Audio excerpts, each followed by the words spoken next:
kananay, good morning! Ngayon po ay uwi na po ako. Balik na uli sa Bulalakaw. Yan ang habit ni nanay. Parot pa rito. Sa Bulalakaw or Kalapan. Yan po, ang dami kong dala ito. Puro ito mga gamit. Doon. Lahat. May mga baon pa po ako.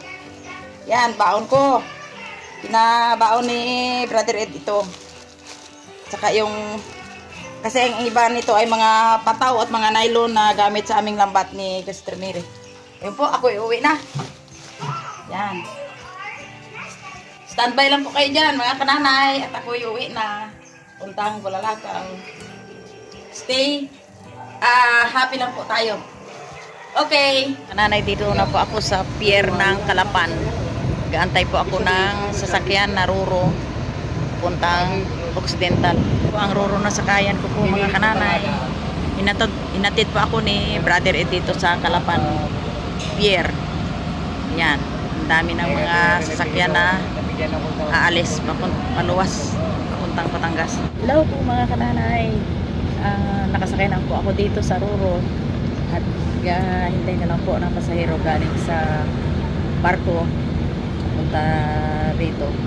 Gabang na po sila ng mga pasahero at aalis na po kami. Babalik na po ako sa Bulalakaw. Ilabay dyan. Balik na naman sa Bulalakaw.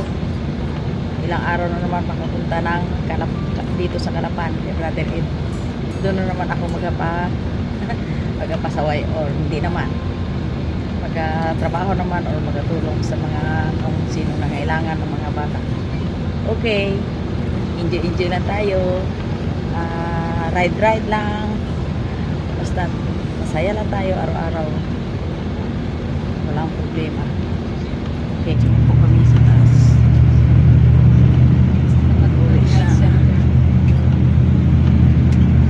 Aming lugar ay sa unahan pa ng bayan, mga kananay.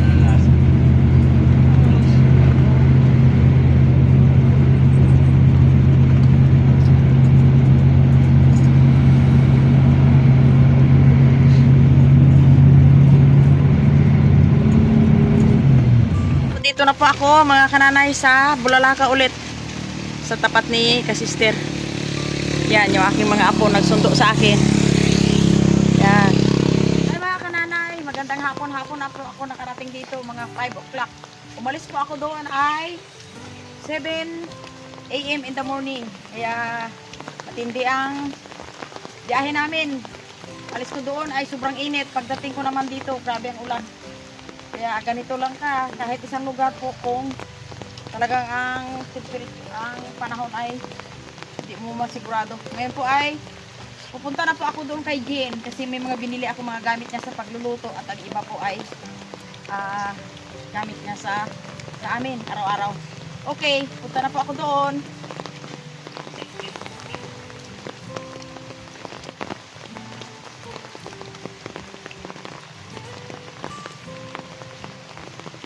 Dito na po ako mga kananay kay Jen. Yeah.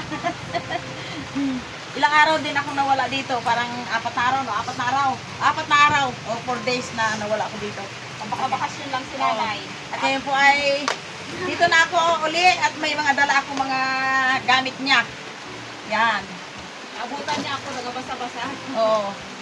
Kanina po ay pagdaan namin sa Bungabong, bumili yung konduktor ng suka na niyog. Saka po nagbili kami ng niyog, ng suka na niyog. Maganda siya. Matapang talaga. Gusto ko yung mga suka ay gusto ko yung natural lang. Ayaw ko yung mga suka na dahil ito ay magandang sa kalusugan. Okay. Saka po ay bumili ako ng mga gamit ni Jen sa kanyang pagluluto. Cornstarch. Yan, Jen. Yan. Gawa ko ng mga puto. At saka yung kasaba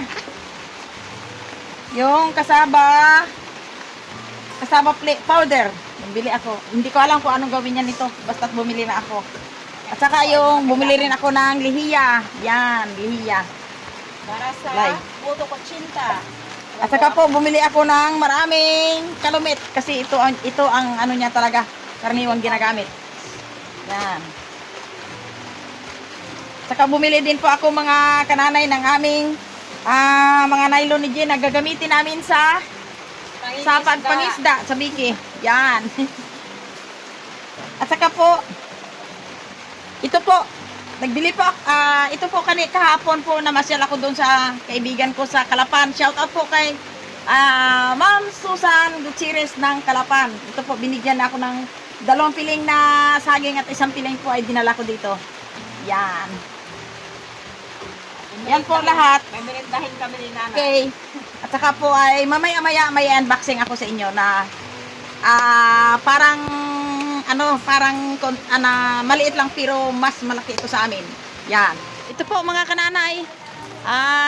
Naabutan ko si Jean dito na may dumating daw sa kanya na Ang dumating po sa akin from Lazada. Tuwang-to ako kanina kasi hindi pa ako nag-expect na may padala sa akin sa Naimia. At nakalagay dito ay from Naimia. Ay talaga, tuwang-tuwa po talaga ako. Maaga ko pa natanggap. Hindi ko po alam kung ano ang kanyang laman. At bubuksan ko na lang.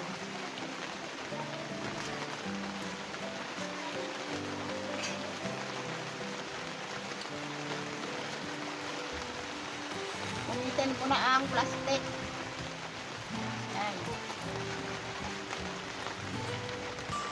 Naka-address talaga sa akin. To Jean Magkalayo from Naimia. Ito po ang laman. Hindi ko kasi wala po akong inaasahan na anong ibibigay sa akin. Wow, box. Surprise. Wow, oh. From Naimia. Thank you, Nay. God bless. Oy. God bless po sa iyo, Naimia. Ayan. Wow. Oh, wow hala. talaga. Ang tindi naman. Sobrang wow. Aroy. Ngayon lang ako nakatanggap nito ng ganitong jewelry. Galing sa, na hindi ako bumili. Galing sa po sa hindi ko ano-ano, ngunit binigyan ako. Wow. Yan. Aba. Ang ganda. Wow, ang ganda talaga. Thank you, Nay. Ang ganda po. Isang set, pare-parehas. Yun, may kasamang bracelet.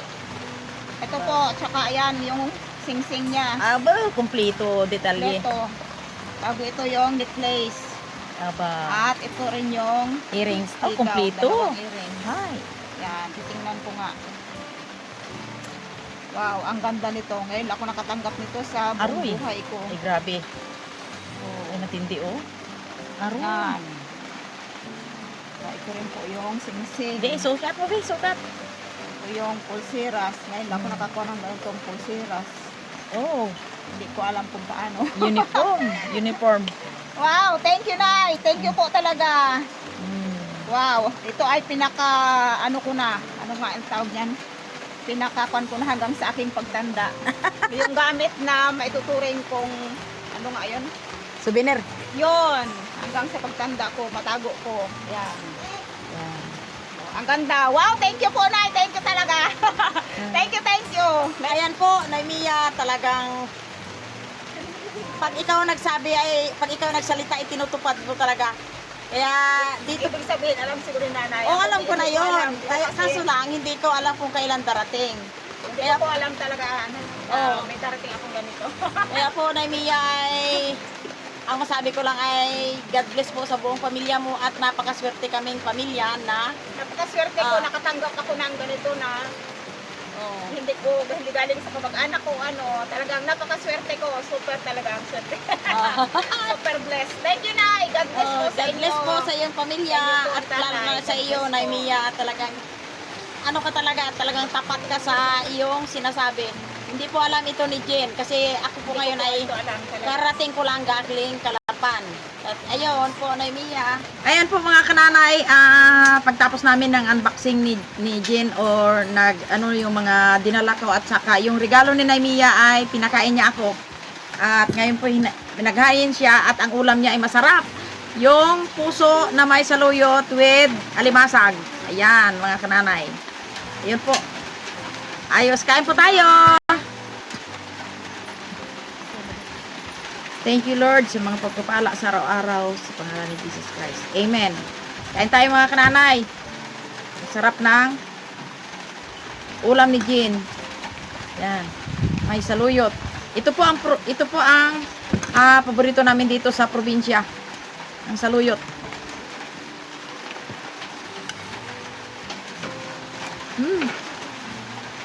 Sarap.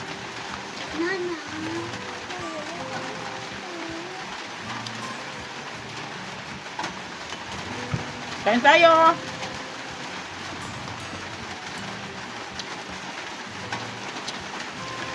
Salamat po kay Ma'am Susan na binigay sa amin na saging ay pahinugin namin yun ni Jean.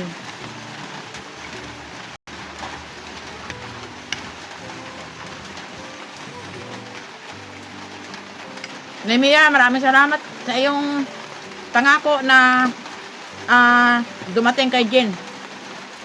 Thank you po talaga, Nay, sa pinadala mo sa akin. Sayang-saya. Kung ako nakita ko yon, alam ko po, napakamahal yun. Sabi ko, hanggang pagtanda ko, ingatan ko, makita ko pa yun hanggang sa aking pagtanda na. Kusunada ni Jean, yung binigay ni Nay Mia.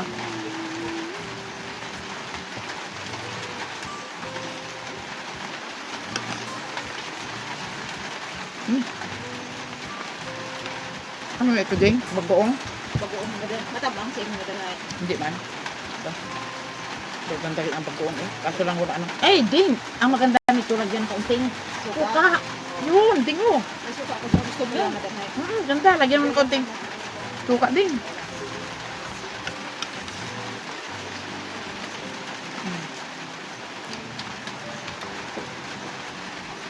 Kain tayo na Mia ng alimasag. Yun. Sarap ng alimasag.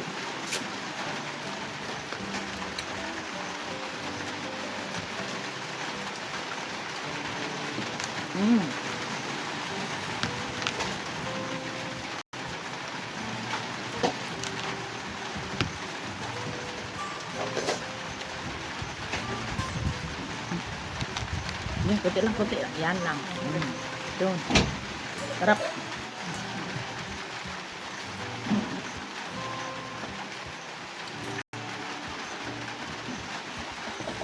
Sasapo sa bagoong na may suka.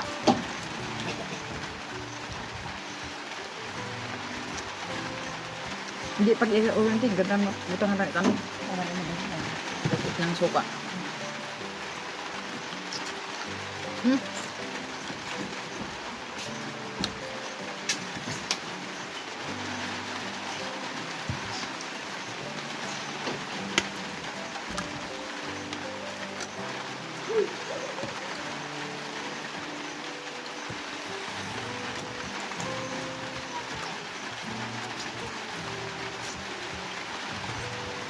Ito ang kapanabik, mga kananay na ulam dito sa Bulalakaw.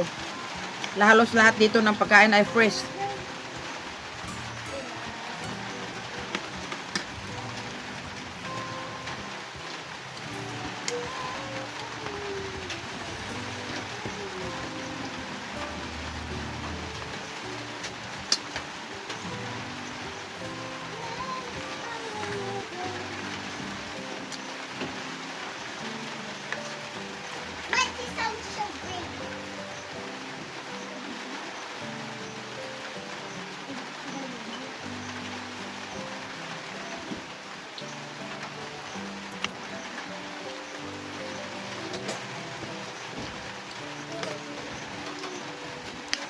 Talagang maano talaga, matapang ang suka.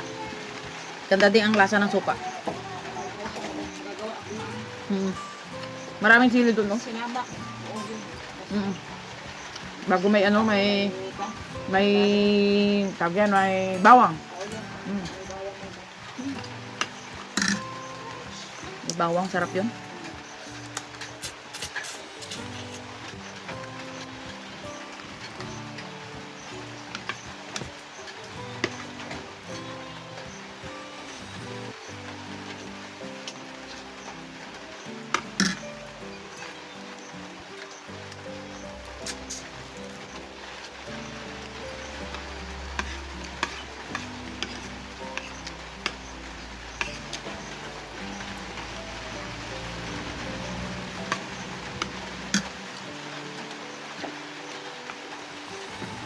Nakatikim na siya dito, Ting. Sino mo din? Sino? Ito, hindi ko rin maubos. Ha? Hmm.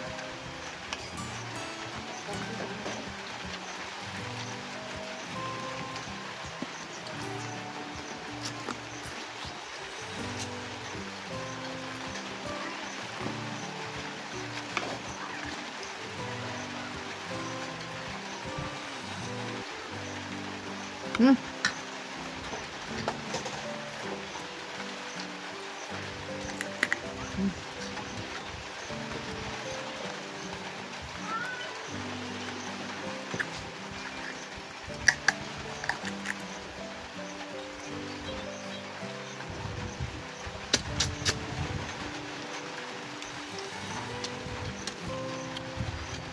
Sarap ang sipit ng ng alimasag.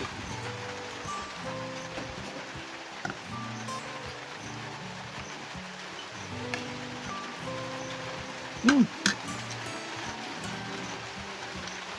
At ngayon po ay pansamantalang putulin ko po yung aking pag-video ng pagkain at ito'y tuloy pa rin ang kain ko. Maraming salamat sa inyong panonood, mga kananay. Thank you for watching. Like and subscribe to my channel, Kananay Mercy. Okay.